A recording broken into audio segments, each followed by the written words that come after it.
charcoal used to be part of starter kits for every companion bird, right? It's not very fashionable at this time, right? No, it's not, and it's I think the most indispensable item that should be bought when buying, purchasing, or acquiring a new companion bird.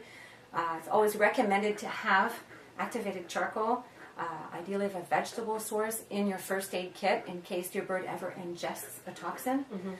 There's no contraindication to giving a small amount of charcoal, which is what we would do at the veterinarian hospital upon suspicion of perhaps having intoxicated itself with a piece of paint or lead or anything else.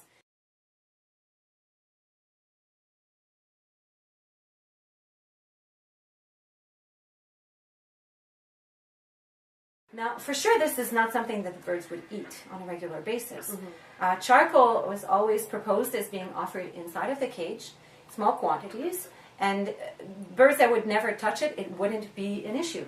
But if birds would start to consume it, then that would be a signal that perhaps the bird needed to have hyperacidity to combat particular parasites or bacteria or something going on in the bird's body that is quite not healthy for it. And so this is a little bit like a barometer for us caretakers to see if there's anything that the bird is perhaps lacking.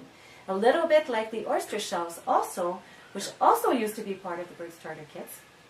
And we used to always have this available for the birds to eat, the oyster shells. We all know that a lovebird or a cockatiel, that are often chronic layers, will start to ingest a lot of oyster shells just prior to laying an egg.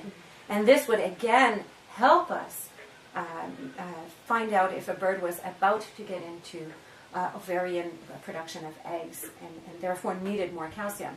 So this is definitely something that we recommend every caretaker should purchase.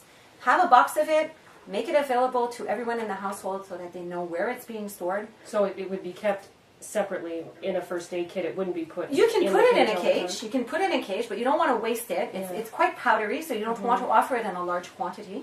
If you're offering clay cow to your bird on a regular basis, there's a very minute amount of charcoal in there. But you can definitely, if your bird, especially if you have a flight with finches and canaries and you have numerous feeding stations, you can definitely add a little bowl of charcoal in there, absolutely. But it's not something that you would start to question if the bird never touches it, which would be quite normal for the bird not to ingest it on a regular basis.